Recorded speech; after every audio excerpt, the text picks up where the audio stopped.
Hi friends, welcome back to our channel. இப்போ பார்த்தீங்கன்னா பலாப்பழம் சீசனில் இருக்குது. ஸோ ரொம்பவே சிம்பிளாக நம்ம ஈஸியாக இந்த பலாப்பழத்தை யூஸ் பண்ணி ஐஸ்கிரீம் எப்படி நம்ம வீட்டிலேயே ரெடி பண்ணலாம் அப்படின்றத நம்ம வீடியோவில் பார்க்கலாம் ஃப்ரெண்ட்ஸ். வீடியோ ஸ்கிப் பண்ணாமல் பாருங்கள், அப்போ தான் இந்த ப்ராசஸை நீங்கள் கரெக்டாக பண்ண முடியும். அதுக்கு முன்னாடி நம்ம சேனலையும் சப்ஸ்கிரைப் பண்ணாமல் பார்த்தீங்கன்னா இல்லை ஃபஸ்ட் டைமாக பார்க்குறீங்கன்னா மறக்காமல் சப்ஸ்கிரைப் பண்ணி சப்போர்ட் பண்ணுங்கள். கூடவே பெல் பட்டனையும் கிளிக் பண்ணி ஆல் ஆப்ஷன் ஓகே பண்ணிக்கோங்க.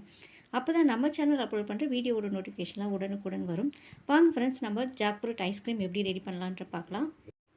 ஃபஸ்ட் நம்ம ஐஸ்கிரீம் ரெடி பண்ணுறதுக்கு ஒரு 1/2 லிட்டர் போல் ஃபுல் க்ரீம் மில்க் எடுத்துக்கலாம். ஃபுல் க்ரீம் மில்கில் செய்யும்போது ஐஸ்கிரீம் ரொம்பவே நல்லா வரும். ஸோ இப்போ நம்ம ஒரு 1/2 லிட்டர் போல் ஃபுல் க்ரீம் மில்க் எடுத்துருக்கோம். ஒரு பாத்திரத்தில் சேர்த்துக்கலாம். ஸோ இந்த ஐஸ்கிரீம் ரெடி பண்ணுறதுக்கு அதிக அளவு இன்க்ரீடியன்ஸும் நமக்கு தேவையே இல்லை, டைமும் அதிக அளவு எடுக்காது. ரொம்பவே சிம்பிளாக நம்ம ஈஸியாக இந்த ஐஸ்கிரீமை ரெடி பண்ணிடலாம். இப்போ பால் சேர்த்து நம்ம ஸ்டவ்வில் வச்சுருக்கோம். பால் கொதிக்கிற டைமில் நம்ம ஒரு பவுலில் 1 ஸ்பூன் அளவுக்கு கார்ன்ஃப்ளவர் பவுடர் ஆட் பண்ணிக்கலாம். சேர்த்து இதோடு நம்ம கொஞ்சமாக தண்ணி சேர்த்துக்கலாம். தண்ணி சேர்த்து நல்லா கட்டிகள் இல்லாமல் கலந்து எடுத்துக்கோங்க.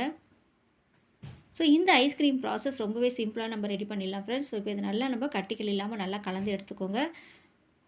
நல்லா நீங்கள் மிக்ஸ் பண்ணி ரெடி பண்ணும்போது தான் அந்த கட்டிகள் இல்லாமல் இருக்கும். இப்போ நல்லா நம்ம இது கலந்து எடுத்துட்டோம். அடுத்ததாக நம்ம சேர்த்த பாலும் நல்லா கொதிக்க ஆரம்பிச்சிருச்சு பாருங்கள். நல்லா கொதிக்கட்டும்.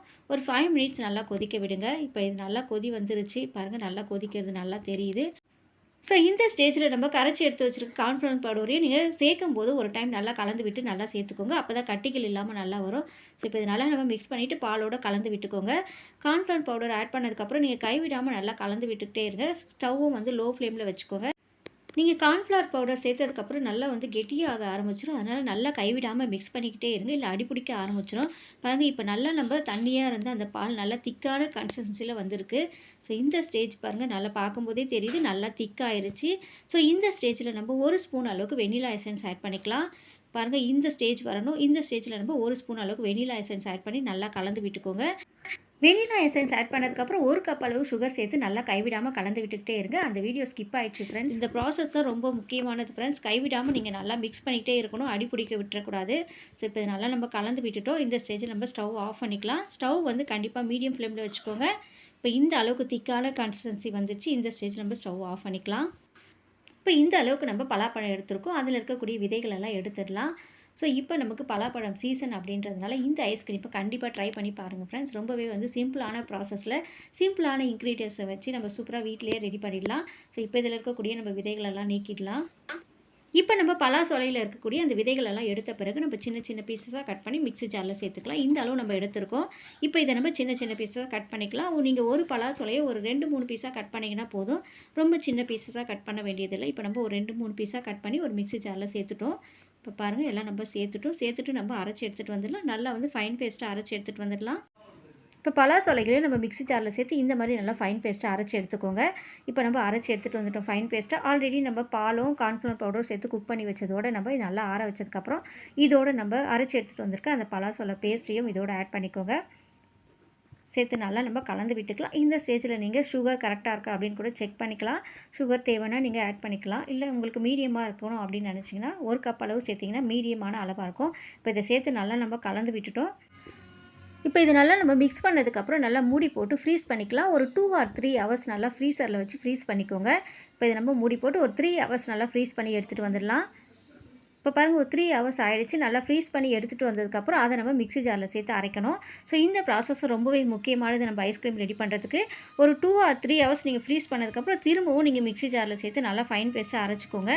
ஸோ இப்போ பாருங்கள், இதை சேர்த்து நல்லா நம்ம ஃபைன் பேஸ்ட்டாக திரும்பவும் அரைச்சி எடுத்துகிட்டு வந்துட்டோம். இதை நம்ம இன்னொரு பவுலில் சேர்த்துக்கலாம். அரைச்சி எடுத்துகிட்டு வந்தது நீங்கள் இன்னொரு பாத்திரத்தில் சேர்த்துக்கோங்க. இப்போ பாருங்கள், இந்த அளவு நல்லா ஃபைன் பேஸ்ட்டாக அரைச்சி எடுத்துகிட்டு வந்துட்டோம். அரைச்சி நம்ம ஒரு பாத்திரத்தில் ட்ரான்ஸ்ஃபர் பண்ணதுக்கப்புறம் அது மேலே நீங்கள் நட்ஸ், நீங்கள் என்னென்ன நட்ஸ் இருக்கோ பாதாம், பிஸ்தா, முந்திரி, அது மாதிரியான நட்ஸை நீங்கள் சின்ன சின்ன துண்டாக இந்த மாதிரி கட் பண்ணி சேர்த்துக்கலாம். இப்போ இது மாதிரி நம்ம பாதாம், பிஸ்தா, நம்ம இன்றைக்கி பாதாம் சேர்க்குறோம். சின்ன சின்ன பீஸாக கட் பண்ணி மேலே நல்லா தூவி விட்டுக்கலாம். ஸோ அவ்வளோதான் ஃப்ரெண்ட்ஸ். இப்போ இதை நம்ம ஓவர் நைட் ஃப்ரீஸ் பண்ணி எடுத்தோம்னா ரொம்பவே டேஸ்ட்டான ஐஸ்கிரீம் ரெடி ஆகிடும். ஸோ நெக்ஸ்ட் நம்ம குல்ஃபி ட்ரேலையும் நம்ம கொஞ்சமாக ஐஸ் ஊற்றி வைக்கலாம். இப்போ குல்ஃபி ட்ரே எடுத்துருக்கோம், அதுலேயும் ஊற்றி வைக்கிறோம். நம்ம அடியில் நம்ம கொஞ்சமாக நட்ஸு சேர்த்துக்கலாம். நட்ஸு சேர்த்துட்டு நீங்கள் ஒரு குல்ஃபி ட்ரேலையும் ஊற்றி எடுத்துக்கலாம். ஸோ ரொம்பவே நம்ம சிம்பிளாக இந்த ப்ராசஸை நம்ம ரெடி பண்ணிடலாம் ப்ளஸ் குல்ஃபி ட்ரேலையும் நம்ம ஊற்றிட்டோம். ஸோ ஓவர் நைட் ஃப்ரீஸ் பண்ணதுக்கப்புறம் நம்ம பார்க்கலாம். ஸோ இப்போ பாருங்கள், ஓவர் நைட் ஃப்ரீஸ் ஆகிடுச்சு. ஓப்பன் பண்ணி பார்க்கலாம். பாருங்கள் ஃப்ரெண்ட்ஸ், குல்ஃபி மோட்லேருந்து நம்ம குல்ஃபி ஐஸ் எடுக்கிறோம். ரொம்பவே சூப்பராக வந்திருக்கு ஐஸ்கிரீமு. நம்ம ரொம்பவே வீட்டில் சிம்பிளான இன்க்ரீடியன்ஸ் வச்சு ரொம்பவே சிம்பிளாக நம்ம ரெடி பண்ணிட்டோம். நம்ம இன்னொரு குல்ஃபியை எடுத்து பார்க்குறோம். பாருங்கள், எல்லா குல்ஃபி ஐஸ்கிரீமே ரொம்பவே பக்காவாக சூப்பராக வந்திருக்கு. பார்க்கும்போதே ரொம்பவே நல்லா இருக்குது பாருங்கள். நம்ம கடையில் விற்கிற மாதிரி அதே மாதிரியே வந்திருக்கு குல்ஃபி ஐஸ்கிரீம்.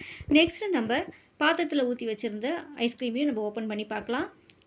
ஸோ இப்போ பாருங்கள், பாத்திரத்தில் சேர்த்து வச்சுருந்து ஓவர் நைட்டுக்கு அப்புறம் நம்ம அந்த ஐஸ்கிரீமை ஓப்பன் பண்ணுறோம். பாருங்கள், பார்க்கவே ரொம்பவே சூப்பராக இருக்குது. கடையில் வாங்குற மாதிரி ஐஸ்கிரீம் ரொம்பவே பக்காவாக வந்திருக்கு. ஒரு குழிக்கரண்டியை வச்சு நம்ம எடுக்கிறோம். பார்க்கும்போது ரொம்ப சாஃப்டாகவும் வந்திருக்கு. அதே டைம் டேஸ்ட்டும் ரொம்பவே நல்லா இருந்தது ஃப்ரெண்ட்ஸ்.